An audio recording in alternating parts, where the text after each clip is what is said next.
दोस्तों आज के इस वीडियो में हम समझने वाले हैं कि हम संपादक को पत्र कैसे लिखेंगे। किसी भी टॉपिक पे अगर संपादक को पत्र लिखने आ जाए तो हम कैसे लिखेंगे। सबसे पहले समझते हैं संपादक होता कौन है और इसको पत्र क्यों लिखते हैं। तो देखो, कोई भी समाचार पत्र में क्या छपेगा क्या नहीं छपेगा ये कौन डिसाइड करता है? न्यूज़पेपर का संपादक।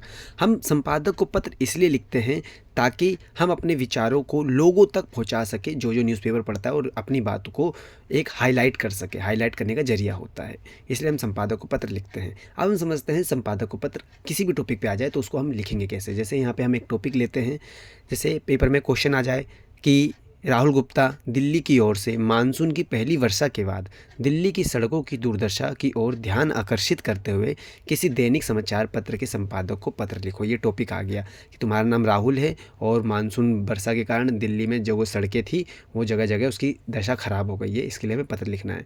तो देखो, इसमें सबसे पहले ना हमें अपना एड्रेस लिखना होता है। तो इसमें एड्रेस दिया नहीं है तो इसलिए हम लिख दिए परीक्षा भवन, नई दिल्ली। ठीक है, तो हम ये सबसे पहले सेल्फ एड्रेस यानी अपना एड्रेस लिखना होता है। उसके बाद डेट लिखनी होती है, जैसे मैंने इसमें लिख दिया 2 फरवरी 2025।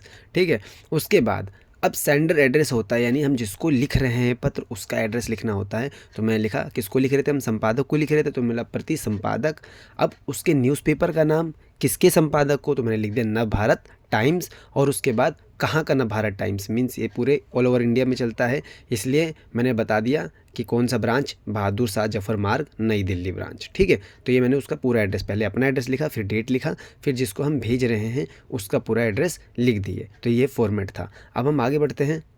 इसके बाद हम लिखेंगे विषय, कि किस विषय के का हमारा टॉपिक क्या है, किस लिए हम लेटर लिख रहे हैं। तो हमारा टॉपिक क्या था, देखो आप, मैंने जैसे यहाँ लिखा डैश फिर के संदर्भ में, को ये यहाँ पे ना के संदर्भ में लिखना, और बीच में जो डैश लिखा हूँ इसमें हम अपना टॉपिक डालेंगे, चाहे कोई भी टॉपिक हो। ठीक है, जैसे अभी हमारा टॉपिक था कि वर्षा के बाद सड़क की दुर्दशा खराब हो गई है, तो मैंने लिख दिया वर्षा के बाद सड़क की दुर्दशा के संदर्भ में। तो जो भी टॉपिक होगा आप ये खाली स्थान में डाल देना, के संदर्भ में रहने देना। ठीक है, इसके बाद हम लिखते हैं सीधे महोदय। ठीक है, महोदय और महोदया ये दोनों लिख सकते हैं आप। इसके बाद अब देखो क्या होता है, मैं ये लाइन एज इट इज़ लिखना है आपको हर पेपर में, कि मैं इस पत्र के माध्यम से आपका ध्यान किस ओर आकर्षित करने। देखो, जो ये लाइन मैंने ब्रैकेट में डाला है ना, ये ब्रैकेट में आप टॉपिक लिख दोगे। तो जैसे मैंने लिखा कि मैं इस पत्र के माध्यम से आपका ध्यान दिल्ली की सड़कों की दुर्दशा की ओर आकर्षित करना चाहता हूँ। आप जिसकी ओर आकर्षित करना चाहते हो, जो भी टॉपिक हो, आप वो लिख देना, टॉपिक चेंज करके। ठीक है, अब इसको ना हम क्या करते हैं, 3 पैराग्राफ में बांटते हैं। प्रथम अनुच्छेद, अब जैसे मैंने तो हाईलाइट किया प्रथम अनुच्छेद, आप ऐसे लिखना मत पेपर में। ठीक है, और मैं आपको बताने के लिए हाईलाइट कर रखा हूँ रेड से कि प्रथम अनुच्छेद, मतलब पहले अनुच्छेद में हम क्या करते हैं, समस्या का वर्णन करते हैं। तो जैसे हमारी समस्या क्या है, तो पहले अनुच्छेद में हमने समस्या का वर्णन किया। जैसे हमने कहा कि पिछले सप्ताह मानसून की पहली बारिश हुई, जिससे गर्मी से तो राहत मिली, लेकिन सड़कों की दुर्दशा बहुत ही खराब हो गई।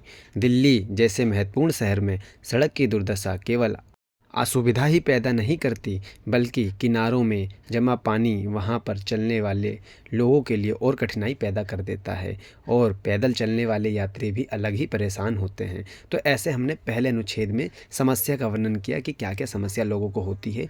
तो ऐसे ही तुम्हें भी कोई भी टॉपिक आए तो पहले जब शुरुआत करोगे, और शुरुआत के बाद पहले अनुच्छेद में आप प्रॉब्लम के बारे में डिस्कस करोगे कि क्या क्या प्रॉब्लम हो रहा है और उससे क्या क्या लोगों को समस्याएँ हो रही है। इसके बाद दूसरे और तीसरे पैराग्राफ में, चाहे आप दूसरे पैराग्राफ में आप क्या करेंगे, तो दूसरे पैराग्राफ में आप जो होगा उसका सुझाव दोगे और समाधान दोगे। ठीक है, तो आप इसको 2 पैराग्राफ में भी, चाहे तो 3 पैराग्राफ में, दूसरे पैराग्राफ में सुझाव और तीसरे में समाधान दे सकते हैं। तो जैसे कि हमने अगले पैराग्राफ में, मतलब आगे हमने बात करी कि सुझाव की, कि दिल्ली सरकार के उच्च अधिकारियों से हम ये अनुरोध करते हैं कि वे दिल्ली की सड़कों का दौरा करें और सड़क निर्माण विभाग के अधिकारियों के विरुद्ध कार्रवाई करें, जिससे विभाग ऐसी सड़कें बनाए जो हर मौसम के लिए उपयुक्त हो। और फिर हमने समाधान देते हुए कहा कि महोदय, आपसे निवेदन है कि मेरे विचारों को अपने समाचार पत्र में स्थान देने की कृपा करें।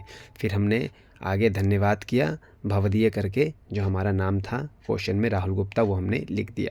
तो ये था पैराग्राफ और ये था लेटर। तो इस तरह आप किसी भी टॉपिक पे आप लेटर लिख सकते हैं। आपको करना क्या है, केवल देखो, सबसे पहले अपना एड्रेस, फिर डेट, फिर जिसको हम लिख रहे हैं संपादक को, और संपादक के न्यूज़पेपर का नाम और एड्रेस। फिर आप विषय लिखोगे। विषय लिखने के बाद आप महोदय करके पहले पहले जो पैराग्राफ होगा उसमें आप समस्या का वर्णन करोगे, फिर सुझाव और लास्ट में समाधान देके किसी भी लेटर को ख़त्म कर दोगे। तो दोस्तों आज की जो वीडियो है यहीं पे समाप्त होती है। आशा करते हैं कि आपको ये वीडियो पसंद आई हो। वीडियो अगर आपको पसंद आए तो वीडियो को लाइक करें, हमारे चैनल को सब्सक्राइब करना ना भूलें और अपने दोस्तों के साथ शेयर जरूर करें। मिलते हैं आपसे ऐसे ही नेक्स्ट वीडियो में।